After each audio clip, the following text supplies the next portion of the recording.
sabia que algumas ações da B3 dispararam mais de 100% nos últimos 12 meses? Mas o que poucos sabem é que existem 3 oportunidades explosivas que podem transformar a tua carteira nos próximos 12 meses. Então fica comigo até o final para você descobrir como identificá-las antes de todo mundo. Então, eu estou falando de 197% de retorno em 2025. O setor educacional está em plena recuperação, passando por uma desalavancagem e novas parcerias estratégicas podem levar essas ações para um outro patamar.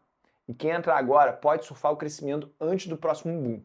Mas cuidado, aqui você precisa aprender a surfar as tendências para não cair em armadilhas. Então a Cogna, depois de uma grande expansão e ter se tornado o maior grupo educacional do mundo na última década, passou por grandes problemas porque fez uma série de aquisições que não tinham sentido e ela teve que fazer ajustes contábeis para realizar essas perdas. Ela teve que realizar mais de 5 bilhões de reais em prejuízos contábeis e isso, é claro, afetou a confiança dos investidores na empresa e na sua capacidade de consolidar a indústria como uma líder. Outro ponto negativo também foi a perda de força de movimentos como o financiamento público do FIES junto ao governo. Então, com a volta do governo Lula, a narrativa de que ele poderia incentivar o setor de educação através desse tipo de estímulo voltou para o mercado e a gente também viu um aumento da aderência de alunos no presencial depois do evento que a gente passou em 2020. Todos esses processos, junto com uma taxa de desemprego menor nos níveis históricos, faz com que as pessoas elas tenham que investir mais em si para criar um diferencial competitivo no mercado de trabalho extremamente concorrido. E isso favorece o aumento das ações de educação. Então a Cogna ela não está sozinha nessa valorização. A gente viu o mesmo acontecendo com a grande competidora do mercado, que é a Edux, dona da Estácio, BMEC, entre outros. Ativos de educação vão passar por esses movimentos de alta e baixa. E é claro, a gente tem que ficar de olho nas despesas, a gente tem que ficar de olho nas novas matrículas e também na recorrência que esses alunos contratados vão ter ao longo dos cursos. Mas a ideia é que essa empresa ela está mais se recuperando de um movimento muito agressivo de queda do que realmente entrando num novo caminho de valorização. A gente tem aí como um dos maiores acionistas dessa empresa o Fundo Alaska, comandado aí pelo Henrique Breda e também Luiz Alves Paz de Barros, e não me seria uma surpresa caso a gente visse um fechamento de capital de algumas das subsidiárias que a empresa tem listada em mercado ou até mesmo da própria empresa para depois ela vir a mercado de novo com uma nova reprecificação. Pontos negativos que eu posso ver em relação a essa empresa é o avanço da inteligência artificial, que pode fazer com que muita gente abandone carreiras tradicionais buscando novas oportunidades. Mas a empresa ela também tende a se beneficiar muito da inteligência artificial, uma vez que ela pode usar essas ferramentas para diminuição de custos e otimização de recursos. A segunda ação que a gente vai falar aqui é a Movida, que tem o código MOV3. A gente está falando de 328% de valorização nos últimos 5 anos. Estou falando de expansão agressiva da frota, locação de veículos com um aumento forte na sua demanda devido ao turismo no Brasil. E o próximo trimestre pode ser decisivo para a valorização.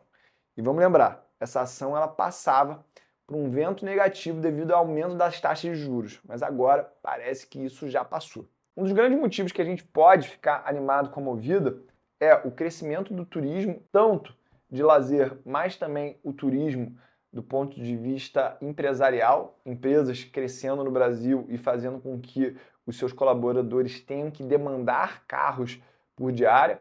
A gente também vê um aumento da rede de franquias de seminovos da Movida, uma vez que não é só alugando os carros que ela ganha dinheiro, mas ela também revende os carros com uma certa qualidade em termos de negócio. E a gente também vê a diminuição da taxa de juros como um driver de valorização dessas ações, uma vez que a despesa financeira dessa mesma irá diminuir caso a gente veja esse cenário se concretizar. Então, a gente vê aí ganho de escala, a gente vê diminuição da taxa de juros e a gente vê também uma demanda cada vez maior, fazendo um cenário muito positivo para a valorização dessas ações. Uma das coisas negativas que a gente vê em relação à Movida é o fato dela participar de um grupo muito alavancado, que é a Simpar. Então, a gente pode ver também uma venda estratégica de parte ou da totalidade da empresa para um concorrente, como por exemplo a Localiza ou um grupo estrangeiro, mas isso no final das contas é muito mais especulação do que um sonho que tem a probabilidade real de acontecer.